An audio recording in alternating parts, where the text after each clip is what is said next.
Hello, welcome to my Captain Picks video. Who should we be putting the armband on this week? Is it one of the big hitters? Can Palmer manage a repeat performance of game week 6? Should we go for Perma Captain Haaland, City's goal machine, who has a decent home match against Fulham? Will Arsenal put enough goals past Southampton to make one of their attackers worth a punt? If you enjoy the video, please remember to hit the like button and subscribe. Now let's get into it.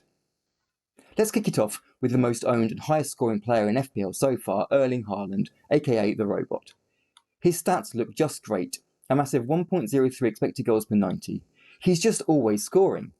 City have 14 goals this season, and Haaland has 10 of them, which is 71% of the total, and nearly 2 per match. If City score, it's pretty unusual that Haaland isn't your man. City's fixture looks pretty good too. Fulham at home is one that you'd expect City to win, but are Fulham a total pushover? They've only conceded 5 goals in 6 matches, and never more than once in a single game. Their expected goals against is 1.10 per 90 minutes, which is the 6th best in the league this season, better in fact than Arsenal. They're going to come to the Etihad, setting up to defend and counter against City, as most teams do, and they're pretty good at doing that. Okay, so we know that in any given match, at any time, City can really turn it on and score goals for fun. But if you ask me, what's the chance of that happening against Fulham? I'd say pretty low. Fulham haven't been the kind of team to just fall apart this season.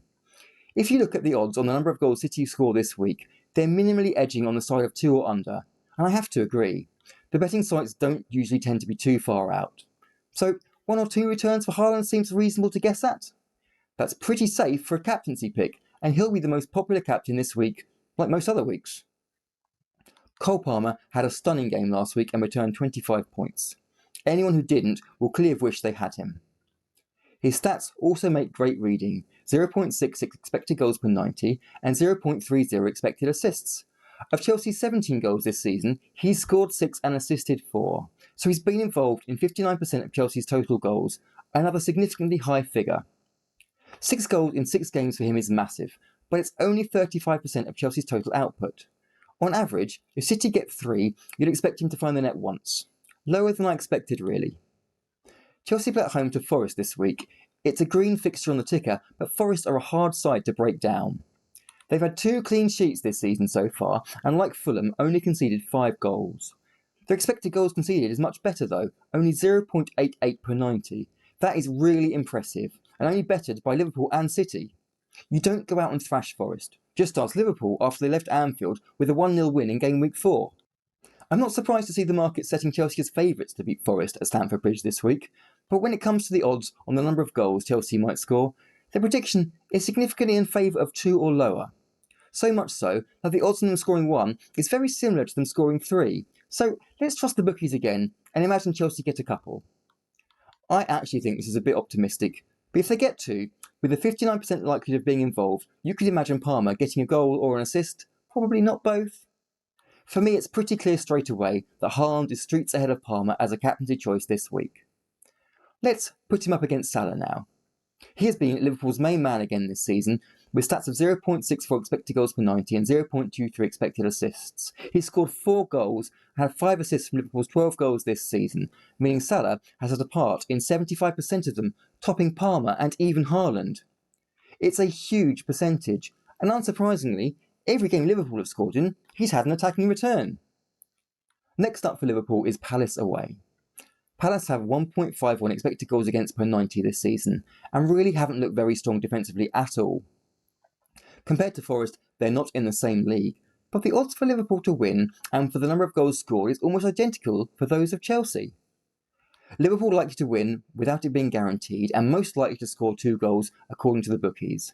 I personally think they'll do better than Chelsea, but if they did score twice, with Salah involved in 75% of Liverpool's goals, we would expect him to get 1 or 2 attacking returns.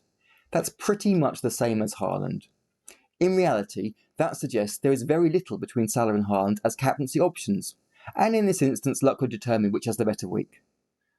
Personally, I might back Salah if I had to choose, as the midfielder does get an extra point for a goal, and an extra point should Liverpool keep a clean sheet, which they already have done 4 times this season. I think Arsenal also offer potential options for captaincy too. Saka, Havertz and Trossard are 3 differentials, one of whom I am very much considering. Saka has expected goals of 0.32 per 90 and expected assists of 0.42. He has 1 goal and 5 assists from Arsenal's 12 goals, so he's been involved in exactly 50% of them.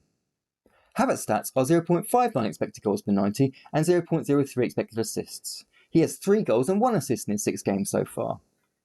Trossard's stats are 0.42 expected goals and 0.07 expected assists, and he has scored twice and assisted once. None of these are quite up to the level of Haaland or Salah, but what really appeals is Arsenal's fixture at home to Southampton. It's one of the easiest matches of the season for Arsenal, and the opportunity is there for them to rack up more goals in their game than any other team this week. Southampton's defence has been conceding left, right and centre, and their persistence to play out from the back has led to multiple turnovers for teams wishing to push up against them, of whom Arsenal will be one. Their expected goals against is 1.87 per 90 minutes, and they haven't even played any of the league's best attacks yet. The odds for Arsenal to win are pretty much certain, and their goals scored is considered likely to be 3 or more. I would be surprised if they get less than that, and suspect there is a good chance they could easily reach maybe 4 or 5. Should that be the case, there's a great chance of an Arsenal forward or two managing to get multiple attacking returns. Now, we don't really know who that's going to be. It could be Saka, Havertz, Trossard, maybe even Martinelli. Any of them could be good punts. It's hard to know which. None are as safe as Salah or Haaland, who I feel are both likely to get at least 1 return, but the upside that maybe you pick a player who gets 2, 3, maybe even 4 returns in the Arsenal match isn't beyond possible. It's a risky strategy to go for, but it could work out well. It really depends on the kind of manager you are. Play it safe or take a gamble. I'm tempted with the gamble. If there's ever a time to, this is the kind of fixture to risk it on. Saka is perhaps the player who usually gets the most minutes and is the most creative and most owned by distance, so for those risking it, he'll likely to be the most popular differential captain.